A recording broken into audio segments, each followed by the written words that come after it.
Okay, and here we are with the Portal Vanguard posse all assembled and just about ready for priming. I really debated whether or not to start magnetizing the bases for some of these models to make transportation a lot easier, and I think this is going to be the posse that will finally kickstart me into doing so. It might not look like it from here, but this one was rather fiddly to do. I can already foresee multiple problems with the way this posse is designed. So let's go ahead and start taking a look at everything. First off, we have the boss, Alita Nura.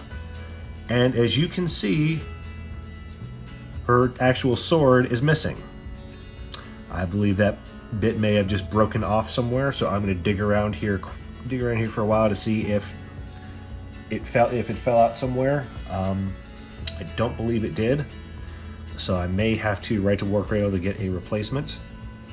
Other than that, she did go together really easily. I'm going to hold off on getting this one primed and painted though, because I do want to spend a bit more time smoothing out the top of her staff. There was some some casting issues there, so that was actually a lot rougher than it is now. But I'm still not fully okay with the way that turned out, so I'm going to do a bit more work with that. Another thing I would keep in mind to note is I would highly recommend gluing the staff arm on her first and then putting her on the base. I did not, and I was just barely able to keep her staff on the base without having it hang over. Definitely something to keep in mind when you're assembling these. All right, here we have Vanakti Helios. She went together very, very easily. No real issues. Well, I say there was a slight one with her arm. Apparently, the gate is right in here. Oh, okay, focus. There we go. Yeah, the gate is roughly about where the arm connects with the rest of the body. So that took a good amount of time to get cleaned up. Other than that, no real issues. We have Aaron Brand here. Again, super easy. Nothing too crazy. As far as getting his right arm on, if you notice, they have the. Come on, focus. There we go.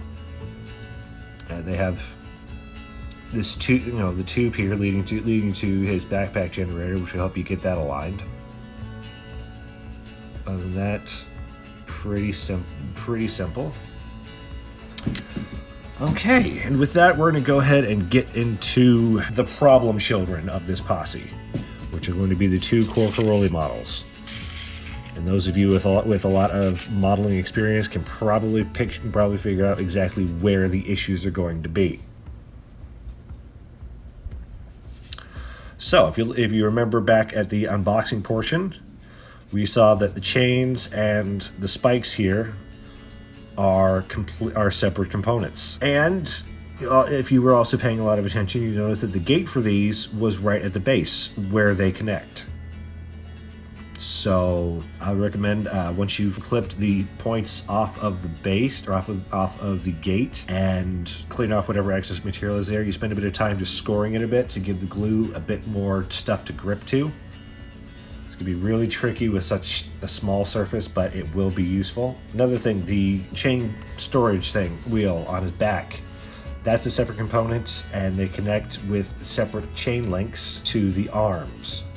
Those are a bit fiddly and delicate to get put in here.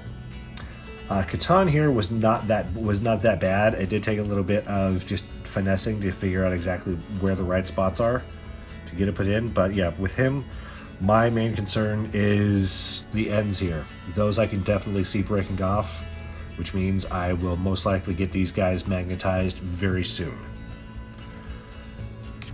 Next one is Noth. Now, she looks very impressive once she's assembled, but it took a long time to get there. When you're going to go ahead and assemble her, I would highly recommend building the hex piece that she's sort of standing on for her base first, meaning the arm. I did not. I waited until I had her torso and her head assembled and glued onto all the base before I decided to try to put that arm on there. Don't do that. Don't.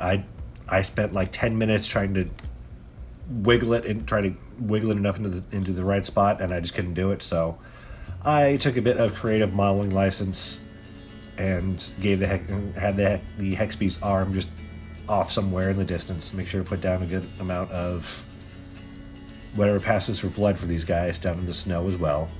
Her chains were a pain. For starters, the slot on her back for this does not match up in size with the tab on the chain wheel there, so it's going to take a bit of fiddling to get that on. Then you're also going to have to spend a good amount of time figuring out how to place the chains on once the arms are there. I would highly recommend doing a good amount of dry fitting, possibly doing some blue tack work to figure out exactly how you should get all of this assembled. Otherwise, you're going to be doing a lot of gluing and prying bits off and re-gluing and spending lots of time and effort trying to get them as lined up as best you can. And I kind of didn't quite get there, so I may fix that in the future.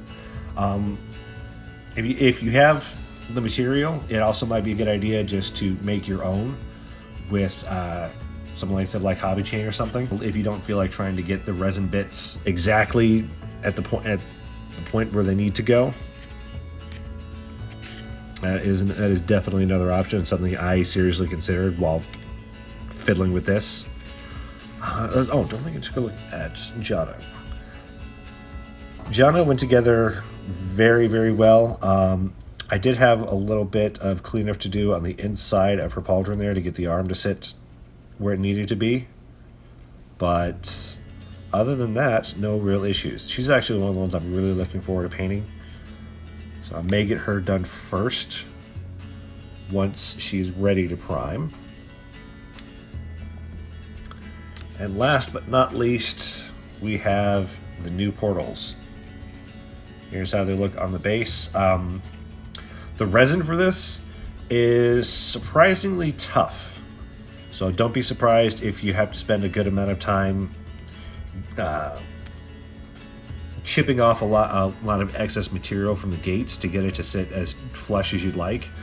You can see here this isn't quite flush, but that's just because I didn't want to sit there for 30-40 minutes with a hobby knife just scraping it away and then trying to file it down and scrape it away until it's at flush.